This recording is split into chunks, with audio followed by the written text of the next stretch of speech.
on the iOS and Android, on your mobile phones. Bridge Speakers Conversation around the globe.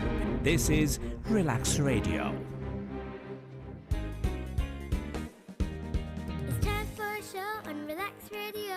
It talks about me and you. It's time for a show on Relax Radio. It talks about me and you. So listen to us, yeah, 24 hours, and let the happiness come to you on Relax Radio. Tune in to Relax Radio.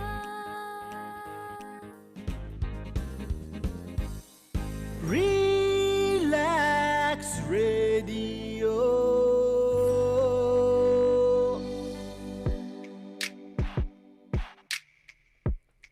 Okay, and we're back. So this is an idea that we've been working on for a while, or thinking about for a while, and sort of planning for a podcast radio show to do together. So do you want to go explain a bit about what we want to do? Yeah, so what is world music? After a lot of the protests broke out in the US, Oscar and I started talking a lot about, the way that we talk about other people who don't necessarily look like us, and then we are both musicians, so we both play music, and got really caught up on the term world music and how it's so vague and is just a way of saying, not Western pop that's selling. And how we wanted to tackle that by talking about a lot of music from all over the world, things that we know something about, and then also try and find topics and musics that we don't know anything about, and then try and see how we can talk about those and be sensitive to the cultural differences and try and catch ourselves. Amazing. Yeah, exactly. We're excited to kind of explore and try and understand music that other people make from the perspective of like the people who make it, also the fans of it, and the cultural context that it's in. And because part of the problem with the term world music is it's very much like othering it into a different place, where it's like and exoticizing it, but we want to make it more like understand how, if you're from that place or if you're a fan of it, then for you it's like, it's part of your culture and everything like that. So yeah, exactly. I think in the end we're going to realize that everything is world music, so we can just call it music. We all from as far as I understand and know, every single culture on earth makes music or some kind of engagement with sound. You can look at, the origins are believed to be from spiritual to healing, to a lot of different reasons why the human used sound, organized sound, and then, took pleasure in the beauty of the sounds that they were making and all of that. So for this first episode, we were thinking about talking about flamenco music. Some of you might have heard about it, some of you might not have heard about it. So Oscar, why did we choose flamenco? So we met each other in, I think, 2017, so about 3 years ago, in a flamenco school in Granada, in Andalusia, which is like the southern province of Spain. We were both there studying flamenco guitar. You were a bit more of a veteran, and I was more of a complete beginner who had no idea. Then a year after that, we went back to the same school and we lived together in the same house for like a month or so. And yeah, that was pretty good fun. It's a lot of fun. And I think part of what made it so exciting is the fact that the music, the art form, the flamenco lifestyle goes beyond just the music and the performances you see for tourists. It's something that's very much, you can be a flamenco, somebody who lives that lifestyle. I think that's also very visible with hip hop, for example. You can say that some people live that lifestyle. Yeah. And so when we were in Spain, beyond our teachers, studying with them and then seeing them perform, you could also just kind of hear the music around. And it's a very live performance type of music where you don't always perform with the same band. A guitarist might show up one night and then have a vocalist that they've never met before, and they're going to perform that night. So it's also a very exciting art form. Yeah, I mean, it's funny coming from England, where, because I guess in some ways you could say flamenco is like Andalusian folk music, right? But folk music in the UK is, or in England very much, it's like, it's not something which you see every day, and it's not the majority of people are not really engaged with it. It's kind of like a niche thing, a sort of slightly a kind of weirdo thing to be involved with, basically. But in Andalusia, in all of the cities and towns there and everything, it's like you walk down the street and there's people playing it everywhere. You go to a bar and it's being played either on speakers or live in front of you. You go to a gig and everyone's like joining in and clapping along and like understands the whole thing. Like it's like it's part of everything around there. It's not just like a kind of cultural thing that exists, if you know what I mean. Yeah. Yeah, and I think part of it is that from what we've learned, and there's a lot of people who dedicate themselves to studying flamenco, and they disagree on the origins of the word even.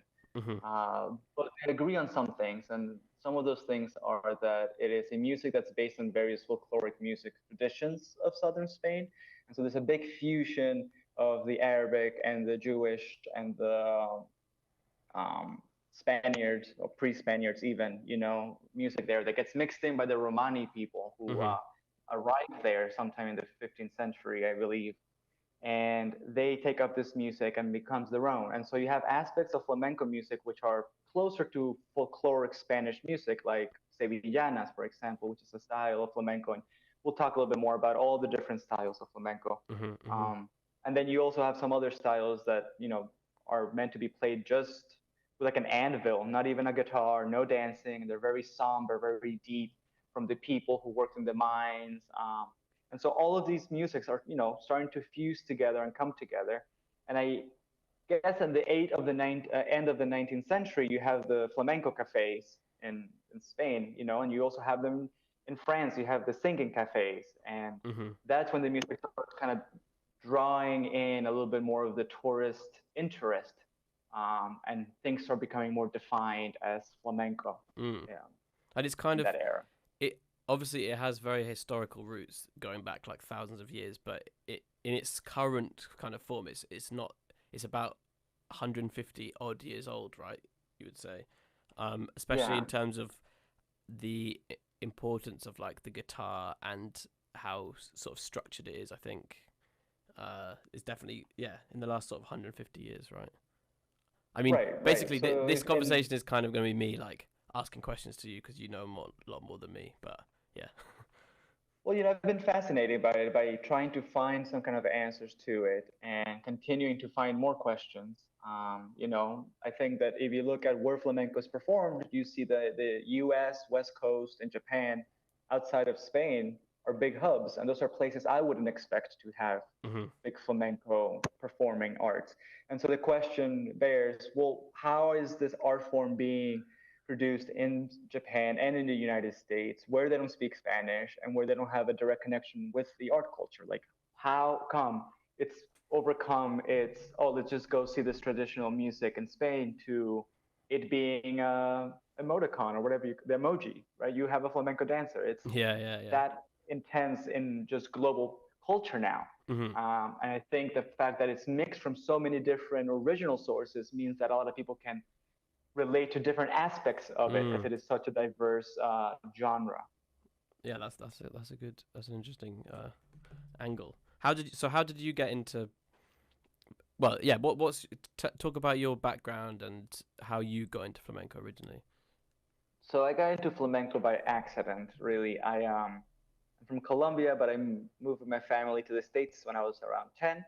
I started playing classical guitar at the age of 13, and like Led Zeppelin and things like that. And I wanted to travel. And so when I finished high school, I told my parents I wanted to go to Europe, and they said no. And so I found a music school. I said, I'm going to go study flamenco guitar. And they said, okay, the structure, you can go there. Right. And I didn't really know anything about it until I arrived there and I saw a tablao. And then, a tablao is like a live performance, very intimate, small space. And I was completely taken away by the virtuosity of the musicians. Every guitarist had better rhythm than the other. They played so percussive and so strong. And coming from a classical guitar world, that was really eye-opening for me in terms of sound. Yeah. And so then I stayed there studying, and I came back 10 years later, which is when I bumped into you. So I don't know, how was the beginning of your journey with flamenco? Well, so I've been playing guitar since I was like a kid, similar to you, but I was playing more like jazz and funk and rock, like whatever, and like playing in bands and stuff. And then when I finished like secondary school, high school, I went. My sister was staying in Spain. She was like doing a research project in Cordoba, which didn't have anything to do with flamenco, but she was living in this hostel. I don't know if you know what's that thing called. I forgot what it's called. That thing where you go and stay somewhere and you like you work, but they give you the like room and the food. Oh, like a woofing type thing, like There's a website anyway. Yeah, but you know what I mean. Basically, she was so she was like staying in this hostel and sort of working there while she was researching this like women's commune that was down the road from where she was, a communist kind of. I can't exactly remember the details, but anyway, she was staying there with and all the other people that were staying there were flamenco guitarists, basically. So she started getting into it, and then when I came to visit, because she knew these people, she had like the way into the good shows and everything. So then we went along, and it was just like I was completely blown away. It was amazing, and it was like, well, yeah, it was like you're saying, because I could play guitar and I had some understanding of like rhythm and stuff. It was just like, and you know, usually when you see, I mean, this might sound arrogant, but usually when you see music, you kind of have an understanding of like what's going on a bit. But when I saw this, it was just like completely the next level of like, not just like technical, but also just like passion and like, just like how exciting it was. So then, and it was just, I remember like it was amazing because it was after the show, you know, everyone was out on the street like clapping, and they were trying to teach me how to do like palmas and like do all the different rhythms and everything. And then after that, I just basically I decided to go and study it. So then I found this school through my friend's mum recommended it to me. Yeah, pretty much. But then, so I started doing classical to sort of train up for that. So I'd done a bit of classical guitar, but when I got to Spain, I hadn't done any flamenco. So I was very out of my depth. It was like, because it is like the next level of technical difficulty of guitar play, and every type of difficulty, and the pace at that school is insane when you first come in. So yeah. Yeah, the intensity of it is definitely an aspect of it, and Yeah. I took some of the dance lessons at the school just to get a better sense of the whole art form. And something that struck me is that in dance, sometimes they just mark things. Mm-hmm. You know, if you're doing some kind of modern dance, so you don't exert yourself 100% because you want to reserve energy. Mm-hmm. The teachers weren't doing that for the flamenco classes. Every single thing was 100+% constantly. And it's one of these things where it's like, if you can't live it fully, then don't do it. And so everybody does it extremely intensely all of the time. Yeah. And the reason why it's not exhausting to do something so intensely all of the time is because it's so varied. And so, you know, I thought the flamenco music was like learning, let's say, the blues. You know, there's 12-bar blues, there's a very basic structure, and then there's, you know, ornamentation. And I couldn't have been more wrong. To today, I'm still trying to learn about more palos and more styles of flamenco. So just to get into it a little bit, maybe you can help me out as well. Flamenco is a term generally used to talk about a lot of different styles that were played with the guitar and the cante hondo, you know, like the deep singing style.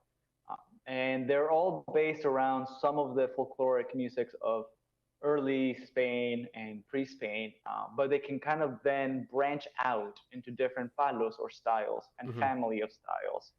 And so there's a lot of them which are divided into, and I don't know how many of you are familiar with music terms, so stop me if I get into theory too heavy, but no, I think it's good. It's good to touch on it and kind of trying to explain through theories, but obviously not. We generally keep have going, music in 4/4, which all of us can do 1, 2, 3, 4, 1, 2, 3, 4, or we have music in 3/4.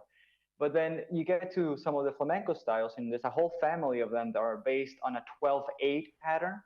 And some of you can say, all right, well, you know, that's just like a 3/4, but super subdivided. And that's not really what it is. It is this long phrase and a mixture of different rhythms over which, you know, they're being percussively very innovative. and they're maintaining a really interesting harmony, but doesn't move too much away from where it is, so they can be rhythmically challenging. Yeah. But then you have other styles that are free, and it can be. Sorry, go ahead. Oh, no, sorry. I didn't want to. Well, it was just. It's kind of like in different styles, like rock music. You got emphasis on like the second beat and the fourth beat, so it's like doots cuts, right? But and that's part of it. Part of the sound of like rock music and pop music and everything is that rhythm. So it's kind of like it's like that but in even more. It's even more sort of key to the whole thing. I guess maybe that's not very Right, good. because I'm then just trying to take like one of the. No, I like that idea of the accent on the 2 and 4 for rock music. It's very prevalent nowadays. You know, yeah. We're very comfortable with that loud beat on the downbeat of 1. Mm-hmm.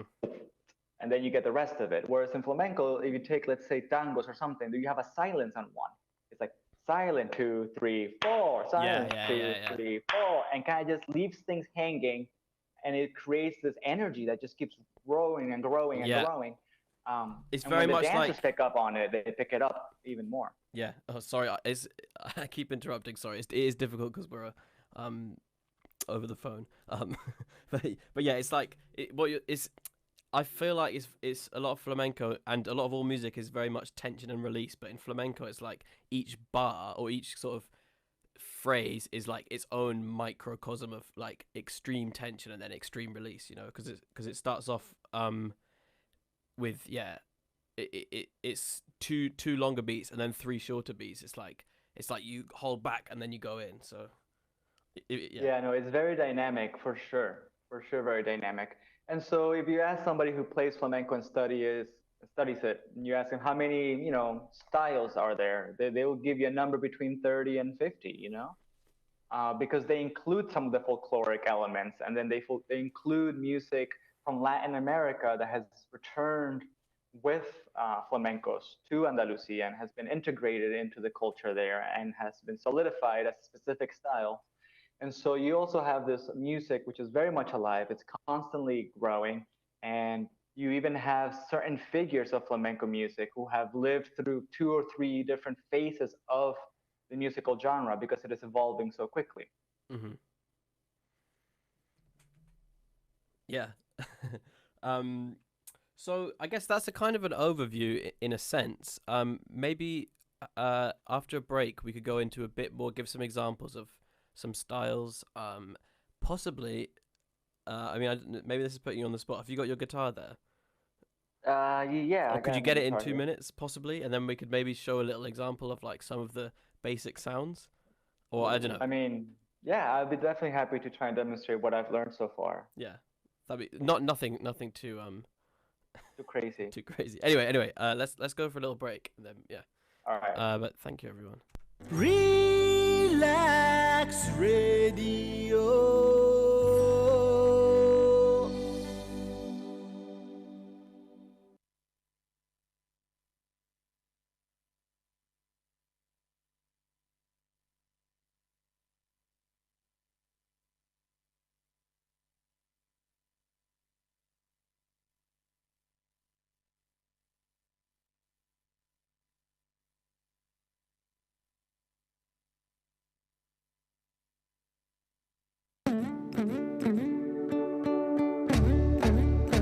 Whoa, Relax Radio.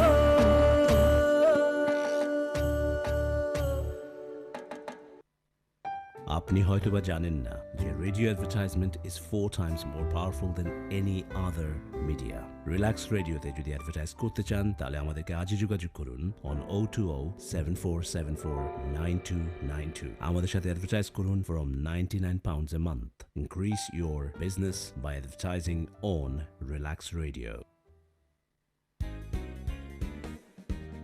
It's time for a show on Relax Radio. It talks about me and you. It's time for a show on Relax Radio. It talks about me and you. So listen to us, 24 hours, and let the happiness come to you on Relax Radio. Tune in to Relax Radio.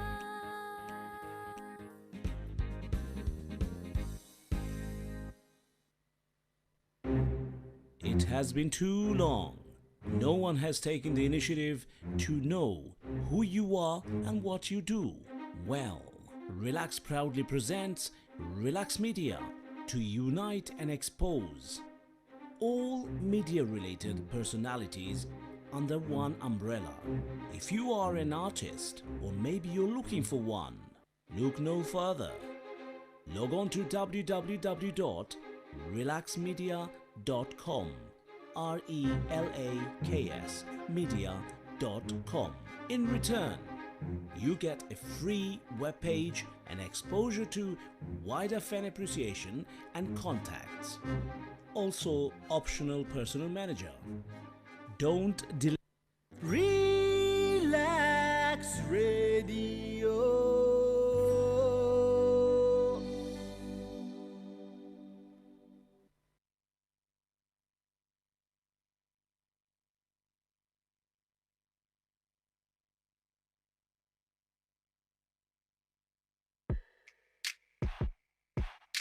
Relax Radio.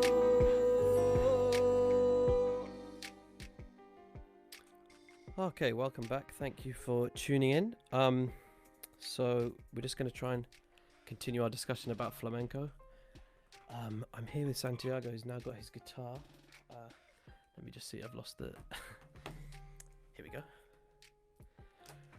Yeah, so we're going to try and do some little demonstration of when we're talking about the different flamenco styles and which are known as palos. Give a demonstration of the sort of variety that you can have and like the basic sound of each of them. But yeah. So a lot of what we have kind of been learning is that the guitar is such a fundamental instrument in flamenco music that a lot of it is based around what it can do as well. And so there's a really basic cadence or a sequence of chords that resolves to a final chord that is very common. I'll play that first, which will be...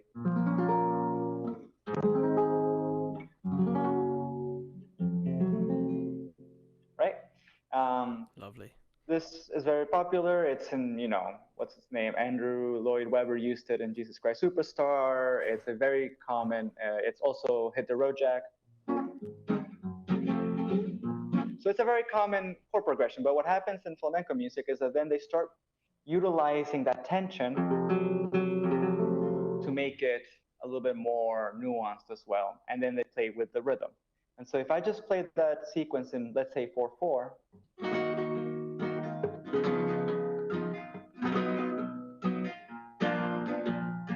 then I'm playing something a little bit more tung taka tung ka tung taka bum bum. This is a tango, right? And this is a tango from Granada. Oh, So hang on. Wait, just to slow yeah. just to slow down a bit. Just for if people are listening who haven't got so much of a music theory background, so 4/4 means that there's 4 beats in basically a group of 4 beats is kind of one musical phrase basically, and so you feel the music as you count it in 4, and then at the end of that 4 you get to the start of the next 4. I guess it's like most kind of Western pop music that you listen to is kind of in that. It's a very it's a standard way of right. Of So if I beats. counted as I play, it would be 1, 2, 3, 4, 1, 2, 3, 4, 1, 2, 3, 4, 1, 2, 3, 4. There you go. Okay. That's what we mean by 4/4. Yeah, definitely. Thank you for helping me clarify sorry. that. It's a very sorry, very go on. common. And so what happens here, though, is that we're going to take away the 1 and we're going to make it loose. We're going to leave it hanging. So I'm not going to even play the guitar. And then we're going to focus kind of a little bit more in the air. 1, 3, 4, 2, 3, 4, 2, 3, 4, 2, 3, 4. And this way they get something rolling. But if I play the same chords, but now I'm going to try and change it to something more like a 12/8, then we're going to get a different feeling. And 12/8 just means that we're going to have 12 pulses per idea. Or how did you explain that? Yeah, or I guess like phrase or sentence, or maybe not. Yeah, maybe it's a sentence. I guess something like that. It's like a little packet of of music, I guess, or like, a way that flamenco rhythm is often visualized is like with a clock, because it's also a clock obviously also has 12 like positions, so you can think of it as like a cycle of beats, I guess. Right, and the reason why this is such an effective way of visualizing it is because not all of the divisions of the cycle are going to be even. When we were in 4/4, the divisions were all even. 1, 2, 3, 4, and everything is happening the same. We're changing chord on every one, and so it's very straightforward. But if we change it, then let's say I'm going to do the first half accenting long feeling. So I'm gonna do 1, 2, 3, 4, 5, 6, and then I'm going to accent every other one. 9, 10, 12. 1, 2, 3, 4, 5, 6, 7, 8, 9, 10. 1, 2. So could you try doing just on one chord, showing the accents? Yeah. 1, 2, 3, 4, 5, 6, 7, 8, 9, 10. 1, 2. Wait. Oh, I mean, sorry. I know what you mean now. My bad. sorry, You sorry. mean- This hasn't been rehearsed in advance, so yeah. That's fine. So it would be 1, 2, 3, 4, 5, 6, 7, 8, 9, 10, 11, 12. Yeah. 1, 2, 3. So you have two long ones. 1, 2, 3. 1, 2, 3, and then three short ones. 1, 2, 1, 2, 1, 2, and then it resolves again on a long one. Exactly. Okay. And so when you take this pattern, you start moving it through with more chords, then it gets a little bit more complicated. And then they have different rules as to when within that pattern you can change chords. And that's going to start giving you some of the different styles, as well as adding its speed and different types of right hand techniques. Yeah. Sorry, this is difficult to. I mean, this has taken me at least 3 years to get to the stage of like kind of understanding it. So like, it's a complicated music to understand. But that's not to say that you can't get into it, obviously. But which we're going to talk about in a bit of how you can sort of start listening to it. But yeah, it's actually, do you know what? Could you play like a Bullerias, like with the same? So basically, it's the same rhythm but faster, and then I guess in some ways when it's a bit faster, you can like feel the groove a bit more. Yeah, definitely. No, just yeah.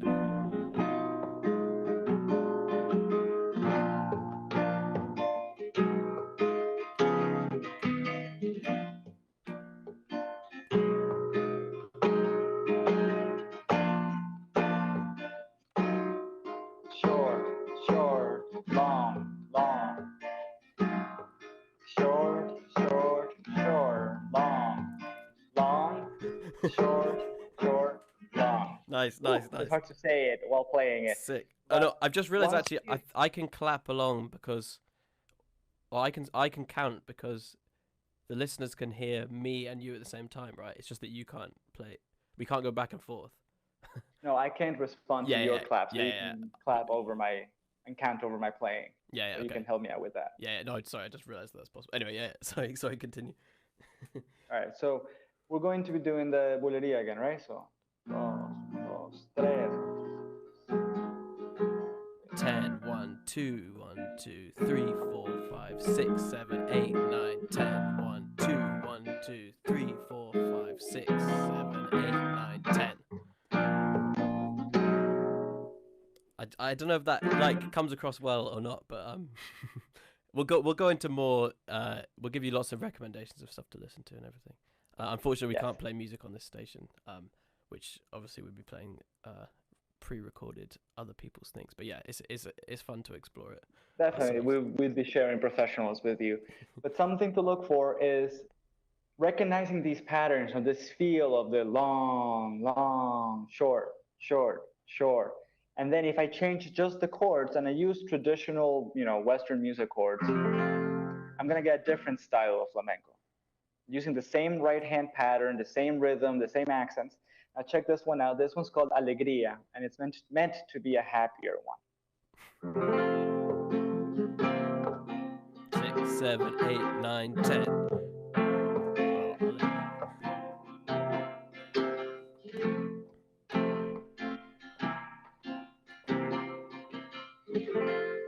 Same right hand, same type of subdivision, but what's happening is that I have different chords in my left hand, and so that's creating the alegría. So I'm playing very traditional style, you know, it's a little bit slower, so I can make more things happen with my right hand if I slow down.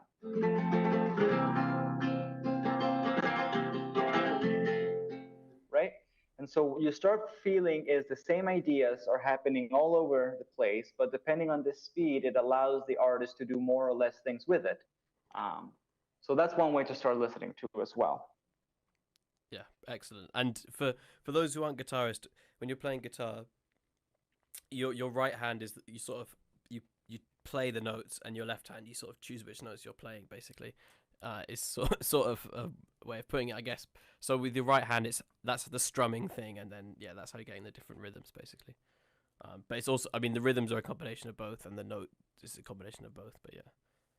Right. And so you end up having is this kind of cadence that's very popular in Andalusia, and then you also have, you know, your traditional sounding chords from Western European music.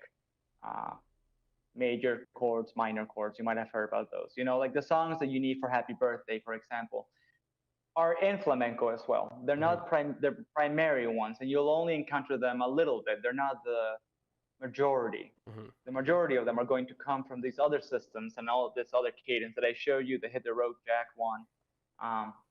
And those chords generate more tension, more friction.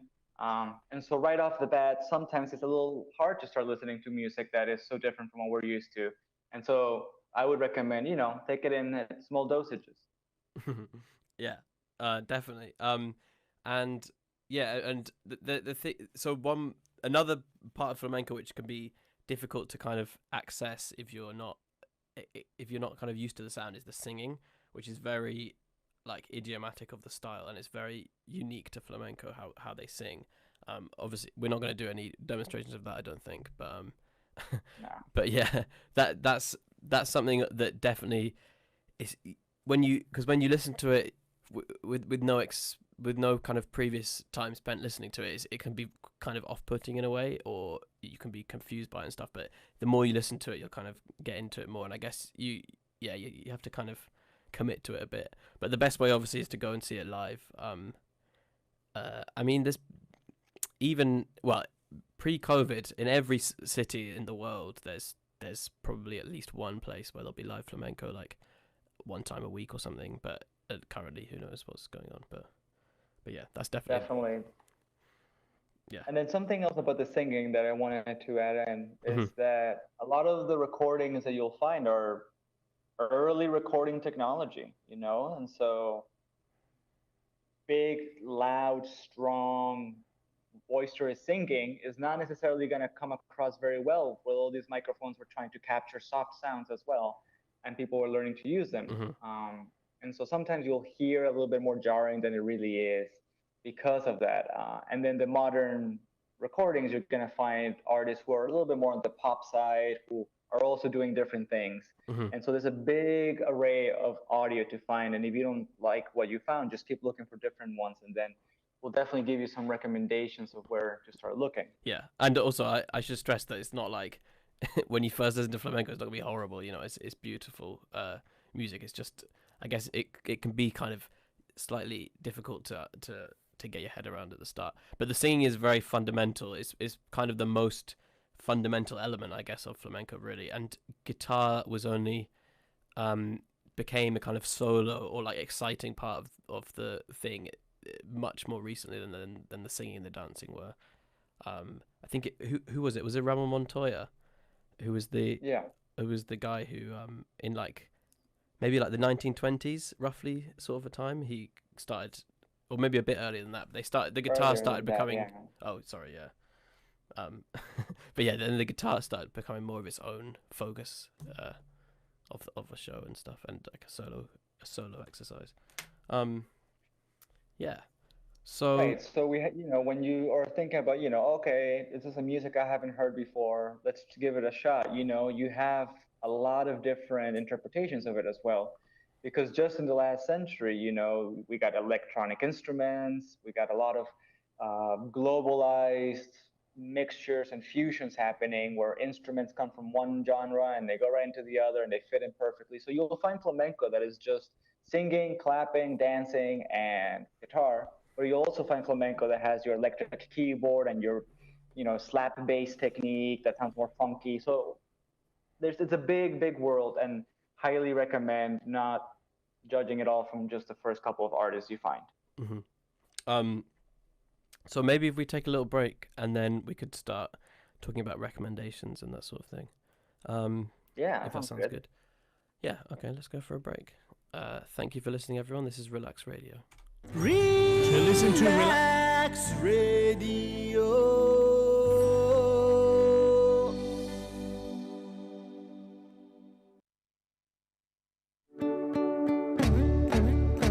Whoa, Relax Radio.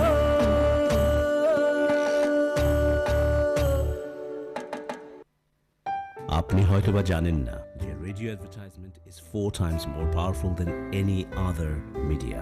Relax রেডিওতে যদি advertise করতে চান তাহলে আমাদেরকে আজই যোগাযোগ করুন on 020-7474-9292. আমাদের সাথে অ্যাডভার্টাইজ করুন from £99 a month. Increase your business by advertising on Relax Radio.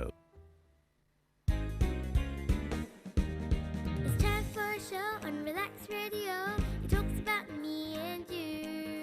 It's time for a show on Relax Radio. It talks about me and you. So listen to us, 24 hours, and let the happiness come to you on Relax Radio. Tune in to Relax Radio.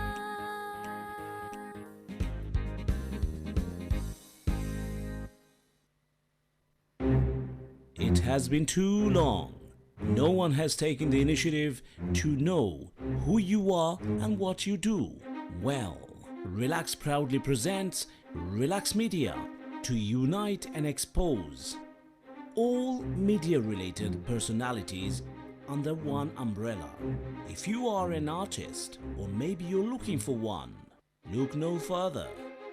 Log on to www.relaxmedia.com, RELAKS media.com. In return, you get a free webpage and exposure to wider fan appreciation and contacts. Also, optional personal manager. Don't delay. Relax Radio. Relax Radio.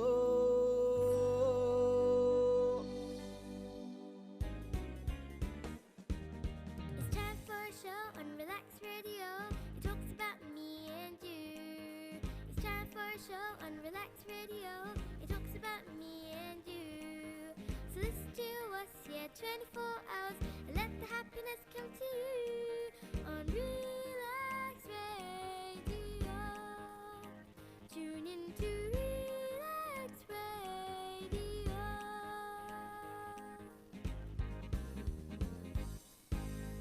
Okay, welcome back. Thank you for tuning in to Relax. I'm sure. I think most people listen from streaming on Twitter, Facebook, that kind of thing, YouTube, and also on the app. But yeah, we appreciate if you're listening in. Yeah, so we just before that little break there, we were talking. We were kind of explaining. Well, Santi was explaining and demonstrating some of the different styles of flamenco, and kind of describing and explaining the rhythms and the harmonies of the guitar playing and and of the music. And yeah, talking about how we came into flamenco and how it is to listen to it. And yes, let me just zoom in on my face. Just being reminded by the lovely producer. And yeah, now we're gonna enough playing from us or from Santi. And we're gonna try and recommend you some good media to consume if you're interested in learning more, listening to more, watching more flamenco. Yeah. What do you think? All right. So What do you think was your first? What do you think the first song, like flamenco song, that you kind of listened to, properly, like got into it, or album, I whatever? think, oof, that's a hard one. I definitely started listening to flamenco more from the guitarist perspective. I Mhm. was a student at music school and I was just obsessed with the guitar. And so I listened to Tomatito a lot. That's Mhm. What was that? a great His person to listen to. was that Barrio Negro? Barrio Negro. Yep, exactly. Barrio Yeah. Negro is a beautiful, beautiful album. It's his first album that he released in 1991. Mhm. He's got the classic flamenco mullet going on in the cover. And in there, there's one taranta. A taranta is one of the styles, and I'll just play two chords for you, which is the cadence, because we're always focusing on the cadence. So for the taranta, you have your descending cadence, but look at the last two chords, right? It doesn't really resolve, it doesn't land as much as a freestyle.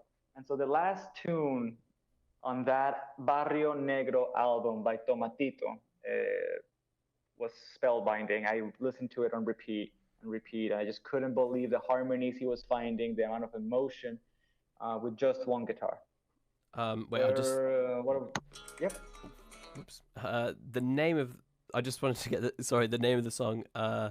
It's Oh, which one is it? Callejón de las Canteras. Okay, perfect. Yeah, and that's on Spotify, and YouTube, CD, everything.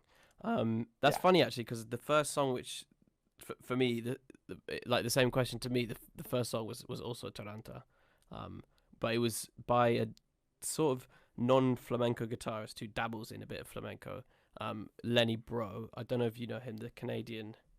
Um, Oh, definitely. yeah, he's like a jazz. Well, he's very versatile. He did sort of jazz, country, finger picking type thing, and then also flamenco. But he's got one song on his album. Sorry, let me just find the album. I think it's called the album's called Guitar Sounds, and the song is called Taranta.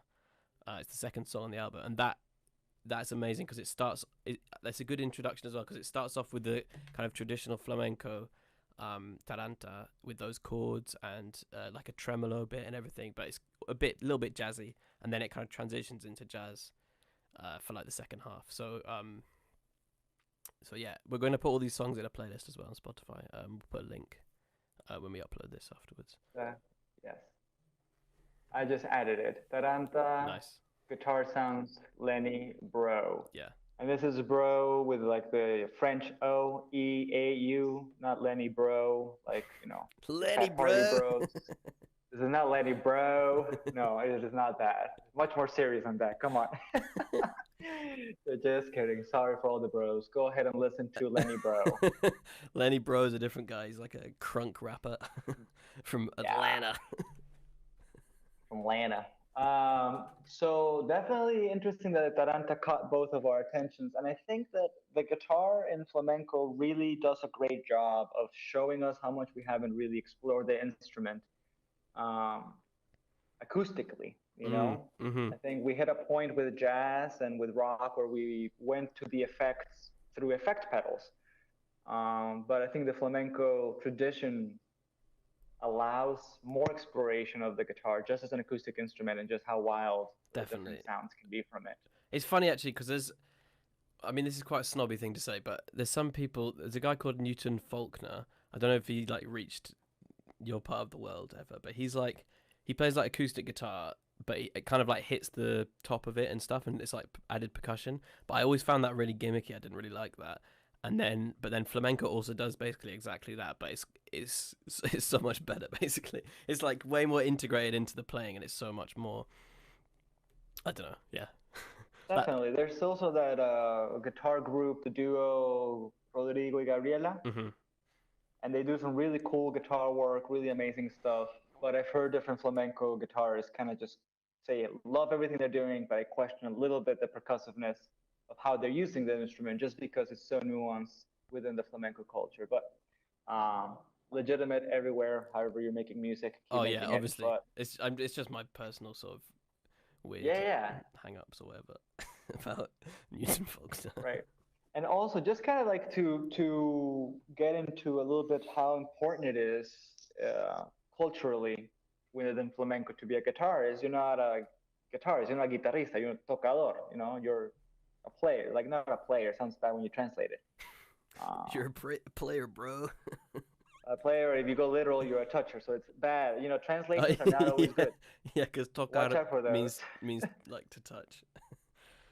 Right, tocador. But it's somebody. It's you know, it's not just a guitarist. It's not just that. It's something beyond that, and it gets into the belief. You know, where we can kind of talk a little bit about the origins of ole, if you want, Mhm. kind of Yeah. dig in there a little bit. Well, yeah, I mean, because I know you've got a very good story about that, but to give context before the story, so flamenco can sort of be split into like different elements, a bit like with hip hop, how there's different elements of hip hop. So you've got singing, dancing, guitar playing is the main three, and then there's other elements which includes jaleo, which is like it's like clapping and shouting along with the music and like encouragement from the crowd and like other musicians on stage. So, and then what other elements? Palmas is like clapping, which is a sort of another percussive thing. Right, and it's not just you're not just clapping. No, yeah. Straightforward. There's a lot of complicated rhythmic things happening, so that's why it's palmas, not just keeping time. Exactly, yeah. Not just a metronome. There's art to it. And so, because I want to recommend some artists for you, but I also want to give you an idea of what these artists strive for in their music. So a good example is Paco de Lucia. He's considered by many to be the most influential and important flamenco guitarist in flamenco history. I wouldn't disagree with that at all, just because I love almost everything he does. Very, very detail-oriented artist, very critical, but he said, he got a really important award, the Príncipe de Asturias, like this big prize, and he was happy with it. But he said that even better than that is a well-timed ole. He said that is more important. Ole. What he's striving for is not the prize, not the rewards, not the awards, not the medals, but for somebody to be touched by the music in the right moment with the right timing, like connecting. And so one of the stories that I've heard about ole, so when you're playing music, guitar and flamenco and singing, and you do something amazing, people will say the jaleo, they're clapping and then go like, ole, ole. They're, encouraging you and responding to what you're doing. And it's said that, before that it was Allah, like God, Allah is there. And so it was believed that you were never genius. You were never a genius, that the genius went through you, and they call it the duende, the flamenco duende. And so it was this whole belief of you just keep working, and sometimes flamenco's duende will go through you and you'll do something that you can't do. It's like channeling a spirit, isn't it? Like the spirit of flamenco. Right? And so it was like, it went from Allah is there to ole, like, wow, what is that Allah? And sometimes you'll still hear something go like, ale. So it's a response to it. And so based off of that, I recommend Paco de Lucia, who is an artist who was searching for well-timed oles instead of success and fame. And so you can definitely trust that he's being genuine in his quest to, make good, beautiful art. Yeah, amazing. Yeah, I love that story. So yeah, he's like the kind of most famous, most influential of the last 50 years or whatever flamenco guitarist, definitely. But I think people. What album of his do you want to recommend or song? Oh, I'd say I'm not very good at names of albums. I think it's called Cepa Andaluz. Is that the name? Is that the name of the? Is that the name of the album, or is that the name of a song on the album? The last one? No, that's the thing. That might be the song. Okay, wait. Let me just. Anyway, that's definitely. I think that's definitely the go-to best, because that's got the first song is the famous rumba, isn't it? Which I've also forgotten the name of. Entre Dos Aguas. Yeah, exactly. Um, Entre Dos Aguas was his breakthrough internationally, and that came out in 1981. sorry. The album's called Fuente y Cardao. That's from 1973. So that's that I'd recommend that. That's for me the most like Paco album, where later in his career he gets very like jazzy, and it's also amazing. But this is more like his innovative pure flamenco, I guess. I don't know if that's a fair thing to say, but yeah.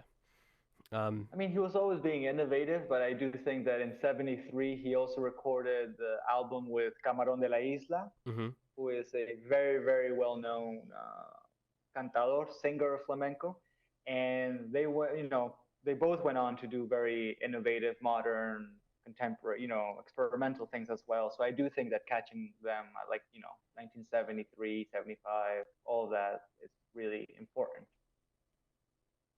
In the 80s, there is this fusion. There's the rumba that catapults him into international fame, Entre Dos Aguas, and then he collaborated with some random soundtracks for Hollywood films and things like that. But you also get the 80s. You get the effect of the electronics, and you get your synthesizers really hashed out and everything like that. Yeah, but and so that's gonna influence the big rumba artist you would have heard of, that everyone's heard of, is the Gypsy Kings, which is like this whole. It's kind of because rumba's another palo, another style of flamenco, which is very like party kind of fun style, lots of like loud strumming and everything. And then basically that's kind of been the Gypsy Kings sort of took that and turned it into like pop music, which is amazing. But it's well, I don't know. Some people consider it like not really flamenco or whatever, but it's kind of just it's like a fusion, sort of maybe like adjacent thing, or like I don't know. Or it is flamenco. I mean, the people that play it, the Gypsy Kings, are 100% flamenco. Like when you see, what's he called? And I need to look up people's names in advance. But the singers, there's videos on YouTube of them, singing in their living rooms, playing guitar, and it's like 100% pure flamenco. It's just, I think because of how successful it became, people sort of separated it from flamenco, I guess. But yeah. Right. I mean, they also have flamenco artists who say, well, you can play these 3 styles of flamenco, but you can't play any of the other, 20 styles or whatever it is. Then you're just really doing rumba, pop, and that's what you're stuck with. It's a very purist art form. Yeah, people are very, exactly. like about it, but yeah. Right. And so I think, it can kind of fall in line with some of the happens with all the genres. I think that people who are a little bit more specializing in one aspect of it can kind of get a little bit cast aside. And I think that the rumba is also a very easily digestible style worldwide, because it's again in 4/4, so you're not going to struggle to feel the beat, and the harmony is not using the cadence that we talked about. Right now you're going to go back to just using your regular Western European harmonies. So it's not going to give you too much of something to listen to. It's definitely a good entry point, and everyone will have already heard it, I think, or like heard some like in a film or something. Yeah, definitely. And so besides Tomatito and Paco y Lucia, I want to recommend some of the vocalists, some of the singers to you, the cantadores. And you have a lot of different things to look at, because again, flamenco uses a lot of traditional Spanish folk music as well. And copla is like ballad type composition in Spain. And you have somebody really famous like Miguel Poveda, who's very popular now, this handsome guy who sings all these really nice ballads, more or less, coplas. But he also knows how to sing flamenco. And so you'll find that sometimes they take coplas or traditional, folkloric Spanish lyrics and songs, and they'll put them into this a flamenco style, by putting in that specific cadence in the harmony, by making sure it fits within the compás or the way you're breaking down the rhythms and the pulses. And so he's one person who's, I think more middle of the road in terms of listening because he is more of a pop singer, so his tone is very soft. And then on Mhm. the extreme, on the other side, you have Camarón de la Isla or Enrique Morente, who were the pioneers, you know, like in the 60s, 70s, 80s. And they're definitely going to be a little bit more rough around the edges with their voice. Mhm. But they also just dedicate themselves to doing some more of the deeper styles Yeah. and not just the three or four that people who know some flamenco know, but they know a lot of other things. And so Yeah, the and Morente family you can just check out because Estrella Morente also sings. oh, His there's some daughter. really good videos on YouTube of her singing in like in a cave somewhere. I'm not sure where it is exactly, but yeah. I don't know if you've seen those. If you Google like Yeah, I think it's Granada. yeah, it certainly looks like it. If you search on YouTube like Estrella Morente tangos, it'll come up. It's very good. I think he's there Yeah. as well. Enrique. Enrique. Yeah. The ones that I've seen, she's singing with her uncle playing guitar, Pepe Habichuela or Juan Habichuela, Mhm. I think as well. So I just put on a couple of these artists onto the playlist that we're going to be sharing with all of you. Nice. Also, I would say a nice Cameron de la Isla album to listen to because it's like a fusion between some of the songs are more fusiony with like rock stuff like 70s rock which is good, and then some of them are more like traditional. It's called La Leyenda del Tiempo, which means like, what does that mean? The legend of time. Time. Yeah, which is quite It's grand. a legend. It's not real. Oh, is that what it like? Okay, I see. No, I don't know if that's really what it means, but Leyenda del Tiempo is, if I'm not mistaken, what's his poet's name? Garcia Lorca? Yeah. I think it's one of his poems or one of his short stories or something like that. Really? So he's And a that's good person to like mention. Cameron took his, yeah, exactly. Because he's fun. A lot of the lyrics come from his poetry, Garcia Lorca. A lot of flamencos use Garcia Lorca as inspiration. Yeah, he was a powerful. He was a gay communist poet, writer during Franco, Spain, right? And he kind of mysteriously was murdered and disappeared.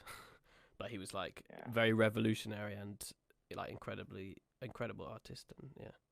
Right. He was a really prolific playwright.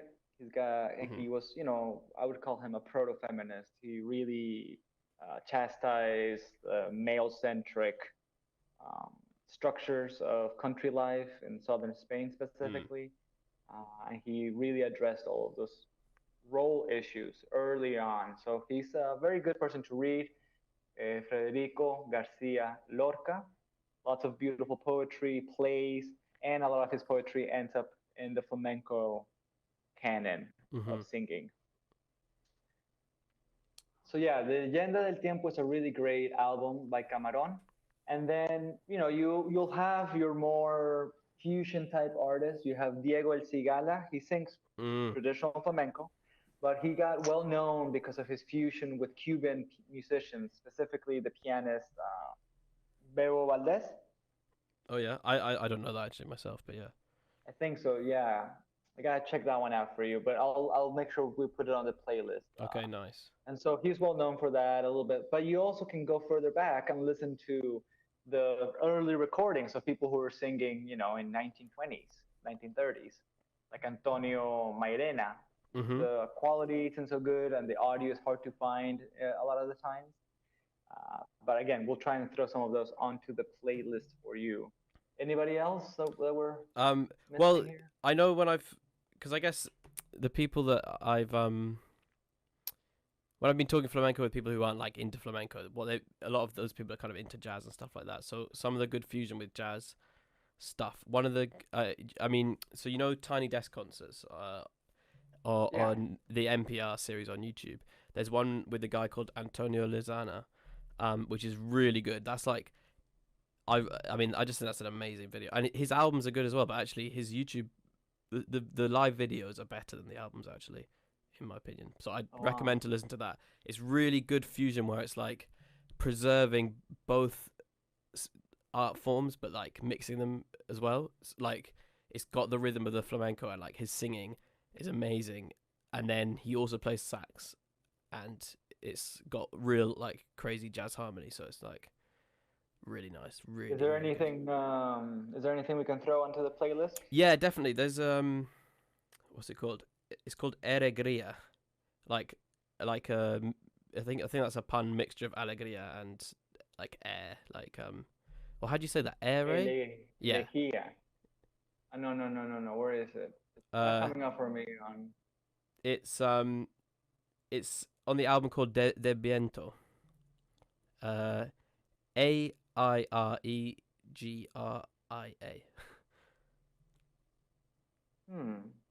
Albums de Viento. It's like de track Antonio 5. Litana. Yeah, track 5. I mean that might not. Alegría. Nice. Do you think is that the correct pun? I mean, obviously I don't speak Spanish very well, and you obviously do. So yeah. Alegría. Yeah. If it's there, it's probably Alegría. Yeah. Okay, that sounds pretty. All right, throwing it onto the playlist. Sick. So I think that's one of the ones he plays live.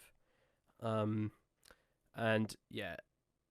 There's a good it's less flamenco, but you know the jazz standard Beatrice. Beatrice. Yeah, the last track on that's really nice. Nice. But I couldn't really. Awesome. Yeah. Yeah, and sorry, another guy, El Nino de Leche, is very. I really like. I mean, I'm into sort of, or I enjoy listening to stuff, like soundscapey things and like ambient recordings of places and stuff. And he mixes in those like ambient sounds of like Spain and stuff with like amazing flamenco, and also like he uses like electronic instruments and like production stuff. It's like really good. Nice. What album should I check out? I didn't know about him. There's one called it's so scary trying to say Spanish words on radio. Antología del cante flamenco heterodoxo. Heterodoxo. Heterodoxo. But actually, all of the ones are so good. And then there's the newer one, Colombiana, which is like a bit less flamenco in a way, but it's so good. I mean, his stuff is Does so it get into good. like cumbia or something?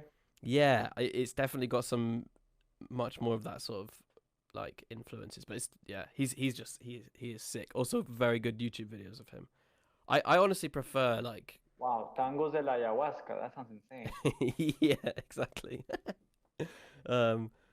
Like I kind of prefer. Well, I mean, it's true with all music, really. I prefer watching like live videos. It's kind of more fun. Not all music, I guess, like electronic stuff, or some stuff is more like good produced. Some stuff is kind of more fun to watch live. But he's quite a good produced flamenco guy, I think. Like his albums are good. Right. Yeah, I don't know about you. I find sometimes the aesthetic, like the sort of the sound aesthetic of some flamenco stuff, especially like 80s flamenco, is like bad. It's like not good to listen that's why to. I feel so bad, you know. It's like it's also kind of some of it's true with the Brazilian bossa nova burst. A lot of it got, you know, really heavy, lush strings on top of it, which is pretty and beautiful. But you kind of drown out some of the really nice guitar voicings and more intimate qualities of the music. And so, yeah, I do think that there's a lot of things that need to be re-recorded. Minus all the overproducing. Yeah, they just need to go in and just take out all the like 808 that they've added and stuff. Like exactly. Actually, a guy who's sorry. I mean, you should recommend some more. No, I was just gonna say another singer would be Carmen Linares. Mm-hmm. Oh, she's so good.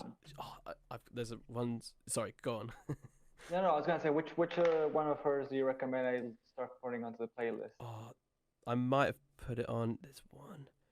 She also has really good album covers. Some flamenco album covers are like among the best possible album covers I've seen. There's one called. Oh no. I'll find it later. I'm not gonna be able to find it in time. I think it's on this one. Yeah, so she's a really good one. She has a long career, you know, from like the 70s to I think she put out an album about 3 years ago. Um, so it's interesting because she's been through a lot of these changes, and there's a really nice album somewhere in the middle of her career that's Raíces y Alas, Roots and Wings. Oh, Um, wait, what's it's a the? beautiful one. It's very, I wouldn't say nostalgic, but it definitely does kind of tone down this overproduction that we're talking about, and it's a little bit more clear. Mm-hmm. Uh, but we'll find all of these and put them on the playlist for all of you to listen to. Mm-hmm. Definitely. I mean, there's so much to explore of amazing music, and yeah, it's so exciting. I mean, it's still so exciting, but when you start getting into it as well, it's just incredible. It's like a whole new way of listening to music that's you've never done before. It's how I found it anyway. Yeah. Yeah, no, it's a whole world of it. And again, you can get down the rabbit hole of finding different singers you like. Um, or maybe you listen to a singer, let's say Camarón de la Isla, and you're like, oh, I like this guitarist he's working with on this album. Mm. And so then you listen to the guitarist, and then you're like, oh, okay, who's this singer who I like in track 4?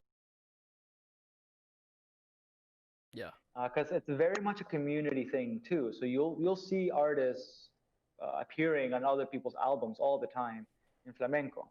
They really rely on each other. It's kind of the same with jazz, where you can just find a lot of the greats all in the same album because they were all in the same ambiente. They're all kind of moving in the same world. Yes. Right. Sorry, we need to go for a quick break. And then we'll come back, maybe talk about some other different types of media like films and stuff that you can watch. And yeah, for a little break. Relax Radio.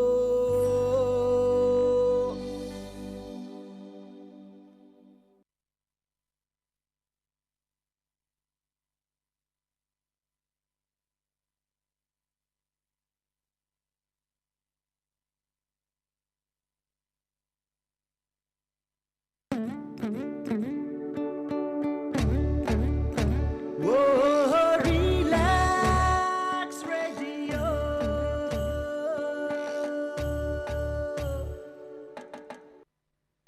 আপনি হয়তোবা জানেন না যে radio advertisement is 4 times more powerful than any other media. Relax রেডিওতে যদি advertise করতে চান তাহলে আমাদেরকে আজই যোগাযোগ করুন on 020-7474-9292 আমাদের সাথে অ্যাডভার্টাইজ করুন from 99 pounds a month. Increase your business by advertising on Relax Radio. It's time for a show on Relax Radio. It talks about me and you. It's time for a show on Relax Radio. It talks about me and you. So listen to us here 24 hours and let the happiness come to you on Relax Radio. Tune in to Relax Radio.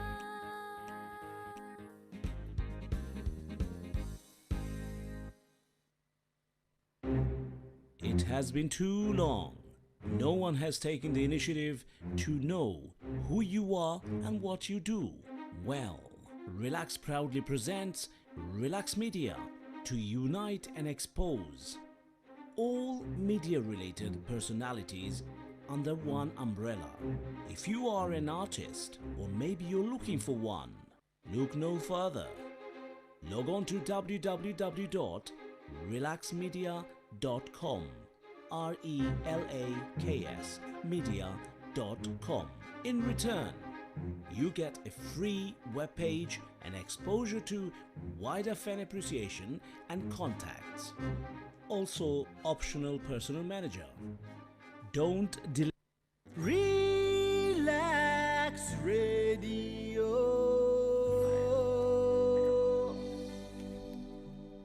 Okay. Hello, welcome back. Thank you for tuning in. We just I'll just let my face be seen on the camera there. Lovely. Beautiful. So yeah, before we do more recommendations, something we wanted to do was create little interlude jingles that are a bit, I mean, the jingles on the station, don't get me wrong, beautiful, amazing jingles, but ones which are a bit more in keeping with our own or like basically putting some nice little flamenco bits in between when we're talking and stuff. Yeah, but we can do some of that live if you'd like to take that away, Santi.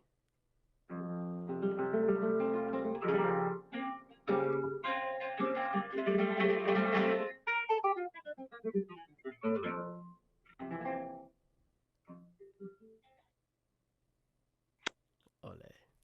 Beautiful. And it's a shame.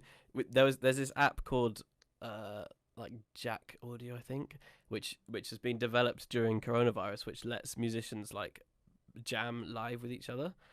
And me and Santi wanted to use it, but because Santi's in Ecuador and I'm in London, it's the speed of light can't physically travel fast enough between us to like make it so that we can play together. So we've been beaten by physics. I know, it's such a torture. It's very sad. But yeah, I'll bring in my guitar next week as well. Although, so next week we haven't decided what we're looking into yet, or maybe we should decide now. Right, so we have lots of options. We have something that we know nothing about. We have things that we might be more familiar with. And yeah, everything in between. So if it's something we're familiar with, it might be like jazz guitar, because you said you started more with jazz, and I've got a little bit more experience with that as well. Something we know nothing about would probably be kind of traditional music of almost anywhere else in the world. But if we want to do something kind of more contemporary, we can look at what's popular where and try and, dive in that way, and then try and find cultural roots to whatever's coming out that might not sound right off the bat, culturally indicative of a place. I think I'm down to do the last option there, because I think that's the opposite, because it's out of our comfort zone, I guess. I mean, obviously we're not like native flamencos, but it's like we've sort of studied it and discussed it a lot together. But yeah, if we did a new style, I don't know where from though, somewhere in the world that I'm not familiar. Well, obviously almost everywhere. Let's just say not. Right, that's not the UK and not Ecuador, Colombia, or America. Not the Americas. USA. Well, you've got a pretty good handle on the Right. Americas. Right, so let's not do the Americas. Let's not do Europe for now, even though there's a lot of amazing music in Europe that I would love to find out more about. But what about? Yeah, we can go into East Asia. Yeah, I think because well, not to get too political, but like we're kind of currently experiencing the fall of the empire of the USA in sort of financial and like which Santiago is very happy about. In like, yeah, I mean the USA is a falling empire currently, and the rising empire is like China, but I think culturally Korea is like the big cultural empire that is being risen. So maybe if we could look into the music there, because there's obviously like K-pop, and then like Korean R&B. I was being shown by a lovely producer here. There's a lot to explore there. What do you think about that? Right. I think that's great. I think that we can see what does this K-pop come out of, and what does this R&B, base itself on. Yeah. Yeah, I think that'd be awesome. Let's Sweet. go into that. Okay. We got homework. Then we're gonna come up with new things for a new playlist for next week. Sick. So that, Nice one. we can keep sharing things. Yeah, maybe I don't know what the best way. Maybe a YouTube playlist and a Spotify playlist could be good to have, because obviously YouTube. Well, I feel like on YouTube you can usually access more different things and also like live videos and stuff. And I know from the little bits of like K-pop stuff that I've seen, the videos are very like good and interesting to watch. And like obviously part of the whole thing is the like visual aesthetic. Right. So. Yeah, I think the parallel playlist works, and then we can definitely talk about why is the visual aspect so important with some of this music. Yeah, definitely. Okay, that would be sick. And on the subject of visuals, are there any films? And back to flamenco. Are there any are there any films that you could recommend people watching in relation to flamenco? Right. So there's a musical drama that came out in 1963 called Los Tarantos. Remember, we said Taranta was a musical style. Tarantos is also a different style. It's Taranta, but with the rhythm of the 4/4 that we explained before. And there is a tablao or a performance place of traditional flamenco in Granada called Los Tarantos. Uh, but there's also this film from 1963. It's a musical drama directed by Francisco Rovira Veleta, and it was nominated for an Academy Award in the Best Foreign Film category. I have not seen it; it's been recommended, but I think that we can all check it out. Lovely. Um, there's a film that I saw. I haven't been able to find it on like DVD or online or anything. Hopefully, it will be released at some point. But which is called La Chana, which is about a um a dancer, and she was actually in the similar time to that film that you're talking about. She was in a Peter Sellers like big Hollywood film. There was this dancing scene, like a flamenco dancing scene, and that gave her like big stardom. And she was incredible dancer. Yeah, and then for various reasons, Oh, yeah. she related to like misogyny. Essentially, she stopped being a performer, and she started like raising kids and stuff. And but then as she got older, she then got back into dancing again. And the film is like about that story basically. It's really amazing film, like incredible, makes you cry, makes you laugh. Like the flamenco is incredible that's in it. And there's like she's quite old when it's made, so like she can't she's basically, she dances like sat down in a chair, but she's still doing like the feet and the clapping and everything. And but it's incredible because she goes out with these on stage. The film has this performance of her going out on stage with like these two young buck, like incredible technical flamenco guys, and she's there on this like on the chair in the middle of the stage, and she's like ordering them around and telling them what to do and like blowing them away, even though like I guess she kind of looks like a frail old woman in a sense, but then she's just like got so much power. It's amazing. But yeah, I haven't managed to like access it very easily. I managed to see it in this like film festival, but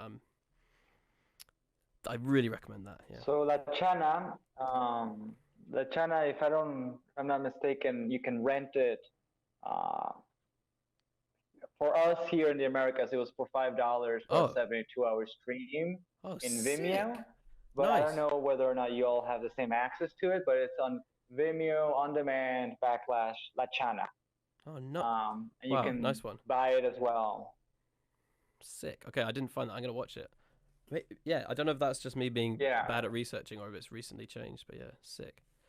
Right. It's so interesting because sometimes I'll share playlists with other people, and depending on the country you're in, they'll let you listen to some music and they Yeah. won't let you listen to others. So it's all right.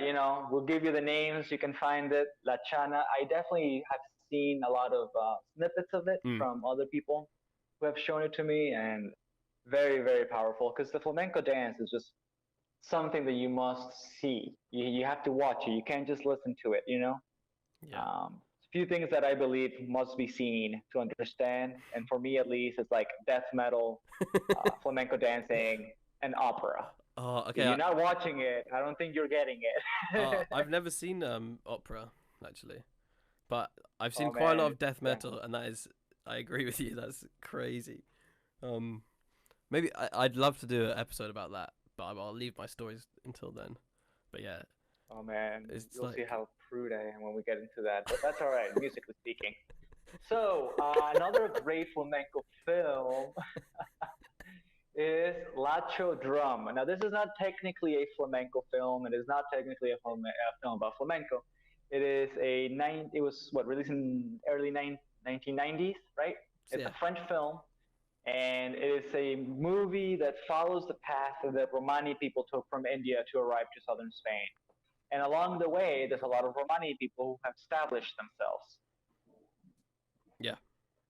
who live in these areas. And the film captures, there's barely any dialogue, if I remember correctly. It's mostly just footage of music being made within all these communities. Yeah. And like ritual, like dancing ceremonies, all sorts of things. Yeah, it's amazing. But it's it goes through the sort of journey, or one of the journeys that the Roma people did, or like, but I guess different groups of them stopped off on the way and like kind of stayed in that area. So then you can go today. Definitely. Like, definitely. the the That cultures. one I don't know where you can find. Oh, I think that might actually just be on YouTube. Although maybe that's bad to recommend. I don't know. I think that's I don't know. You can probably get a DVD or something. I don't know. Most likely. I know that it was on Amazon, but hopefully you can find it somewhere else. Yeah. But so Lacho Drum, again, great film, good visuals. There's also this film Carmen, based on the opera, but Paco de Lucia makes an appearance. Really? Oh. I've never seen that. And they take, yeah, it's really good. It's Carlos Saura. Carlos Saura has made a lot of films about flamenco. He's Really? obsessed. So this film came out in the, yeah, he did a couple of recent ones. The last one was 2010, 11, like a year before Paco died. So that's an interesting one. Oh, sick. I need to check them out, yeah. Oh, Sandy's just gone for a little break there. Oh, no, I think he's back. I'm Hello? back. He's back. Quick break there. I managed to find out for you in my little break that Carmen was released in 1983. Amazing. So is that like a It's just film version of the opera, basically, or? it's a film about a production that's being made, and they want to flamencicize it more or less, right? And so the Right. film just kind of deals. It's the story of Carmen, but it takes place with the director of the dancers, and one of the dancers are the primary characters, and so it's kind of like a play within a play type of Right. Okay. perspective.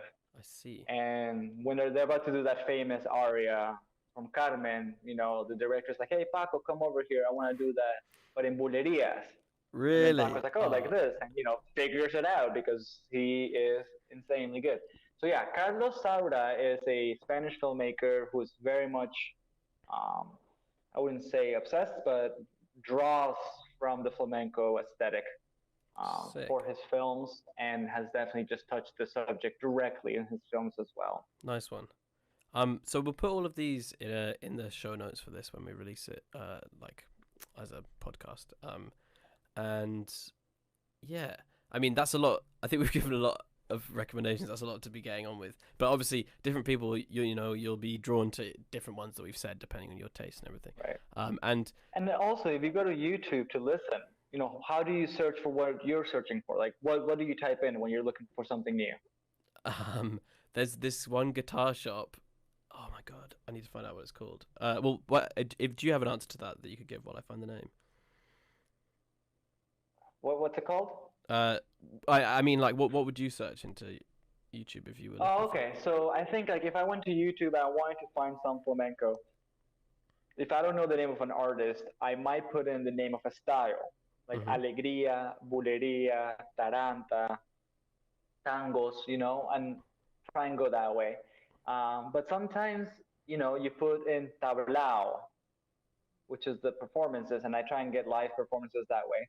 You can also look for competitions, dancing competitions, like flamenco dance competition, and then you can, we'll put in the names of some of the biggest ones, so you can kind of search those specific ones, and then you'll get, artists today who are being judged on how traditional their structures are. So they're not being able to be so free with everything, but they're also being overly showy. So I like those sometimes too, because it's choreographed, it's worked out. Whereas in the tablaos, like we said at the beginning, two artists might have met the night that they're performing. And so, depends on kind of what you want to look at. Yeah. Those are some places, some search keywords, things I would put in is, the competition.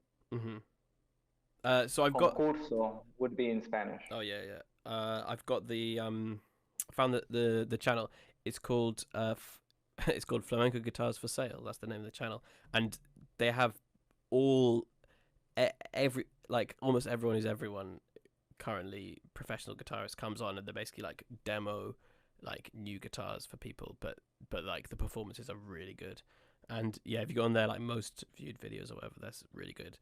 and it's good like recording quality. And another one, which is Oh yeah, I've seen them. have you seen? Yeah, I mean they're very like they'll come up when you're looking at flamenco on YouTube. So there's another thing. These are on YouTube. Okay, this will be my final recommendations. I think there's too many otherwise.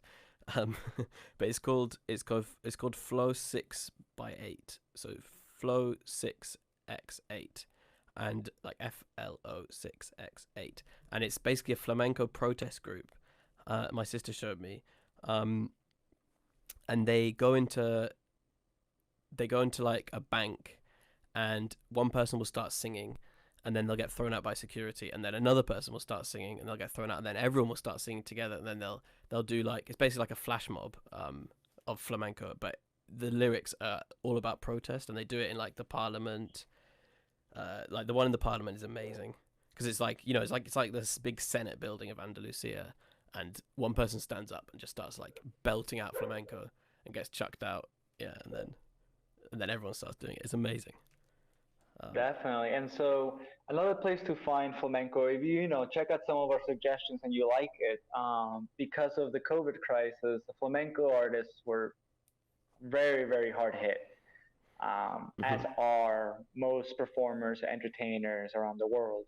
And they kind of came together. Like I said, this is a big community. And so there's a bunch of different streaming platforms that they have put out themselves, that you can find as well, and I'll get the link for some of those for you to put up the podcast. Yeah, I mean we've given a lot of recommendations. Obviously we only know the surface of what is out there for flamenco, so if you find lovely things that you could send us, then please do. But yeah, we're not gonna be able to have this for new topics as well. No. Oh yeah, definitely. Sorry, I was gonna say we're not gonna have this many recommendations for other things because we're not going to know anything about them. But the point of it is that we're exploring them from the newcomer's perspective and trying to understand how the experts understand those genres and stuff, and then hopefully make a gateway so that you can explore new musics basically and share with you what we're learning. Yeah, exactly. Yeah, thanks, Santi. I think that's been a lovely conversation. I'm very happy to be on here. Thank you. Excellent. And another quick note with the audio quality, we're working on that, so don't worry about it. Because I know obviously my voice is the recording quality is a lot nicer than Santi's at the moment, but we've got technical solutions to this problem, so that's coming up. Yeah. Is there anything else you wanted to say? I hope so. Yeah. No, I'm very excited to be talking about all of this. I look forward for recommendations of things that you might think we can talk about, and that way we can start sharing more information about all the different ways that everybody expresses themselves, and we can start drawing connections as well as differences, and kind of, bathe in all of that diversity of expression. So thank you for listening. Thank you for having me, Oscar, and I look forward to the next one. Thanks for having me. Yeah, see you soon. All right. Yeah, I'll play us out with a lovely jingle. Cheers, everyone. Have a lovely evening. Goodbye. Relax Radio.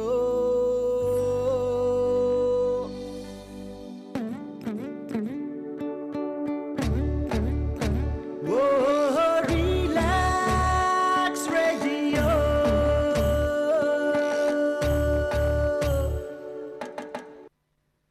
আপনি হয়তোবা জানেন না যে radio advertisement is 4 times more powerful than any other media. Relax রেডিওতে যদি advertise করতে চান তাহলে আমাদেরকে আজই যোগাযোগ করুন on 020-7474-9292. আমাদের সাথে অ্যাডভার্টাইজ করুন from £99 a month. Increase your business by advertising on Relax Radio. It's time for a show on Relax Radio. It talks about me and you. It's time for a show on Relax Radio. It talks about me and you. So listen to us, 24 hours, and let the happiness come to you on Relax Radio. Tune in to